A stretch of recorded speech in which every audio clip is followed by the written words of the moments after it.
בלבוש מלכות, תכלת וחור ועטרת זהב וגדולה ושר חכבוץ וארגמן והעיר שושן צהלה ושמחה ליהודים היסע עירה ושמחה וששון ויקר בכל מדינה. And so the king's scribes were summoned at that time on the 23rd day of the 3rd month, which is the month of Sivan, and a new decree was written according to all that Mordecai commanded, to the Jews and to the governors and officials of the 127 provinces from India to Ethiopia. It was written in every language, to each province in its own script, and to each people in its own language, and to the Jews in their script and language. Mordecai wrote in the name of the king Ahasuerus and sealed it with the king's ring that cannot be reverted, sending the letters by couriers riding swift royal horses, bred from the royal sod. Or what did the decree say? That the king granted permission to the Jews in every city to gather and defend their lives, to destroy, kill, and annihilate any armed force of any people or province that might attack them, including children and women, and to plunder their possessions. And then Mordecai went out before the king in royal garments of blue and white, with a great golden crown and a cloak of fine linen and purple. And the city of Shushan rejoiced and was glad.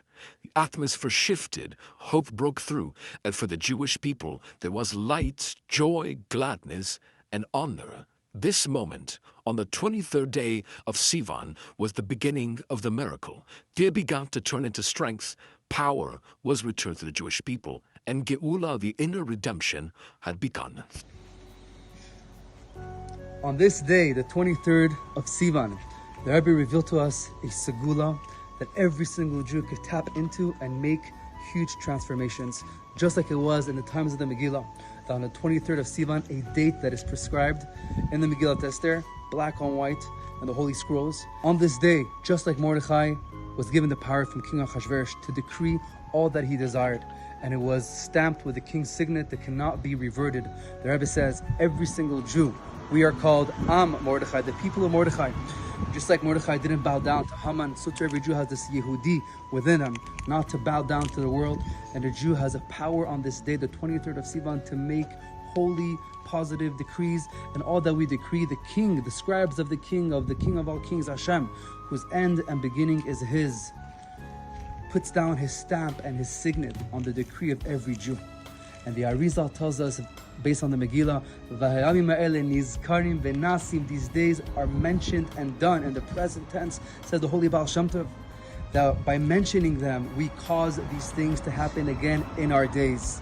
And so we see what the world is going through this week, in these days, on this very day, the 23rd of Sivan, when Am Yisrael is fighting modern day Haman and Persia, literally. And our job on this day, we have an incredible power to make holy decrees. And just like then, it brought to the whole transformation to the Jews, there was joy.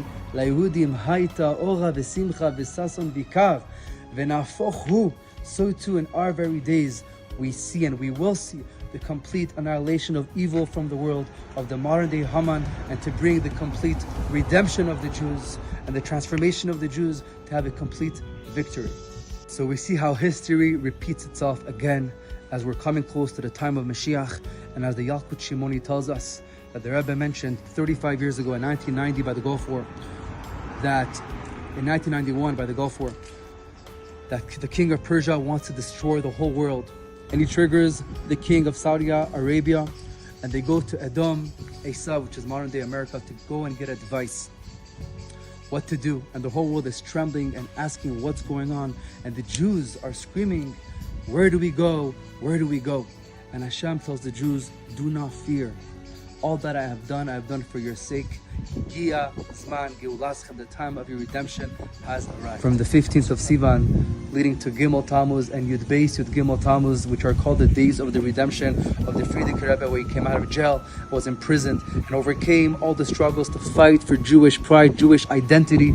We should be blessed in these days to fight for our Jewish identity, our Jewish essence, and conquer the enemy, and be proud Jews wherever we are in the world. And very, very soon, we should be zochet to enter the complete and truest redemption of every single Jew in the land of Israel, our ancestral land. And we should be celebrating with Mashiach.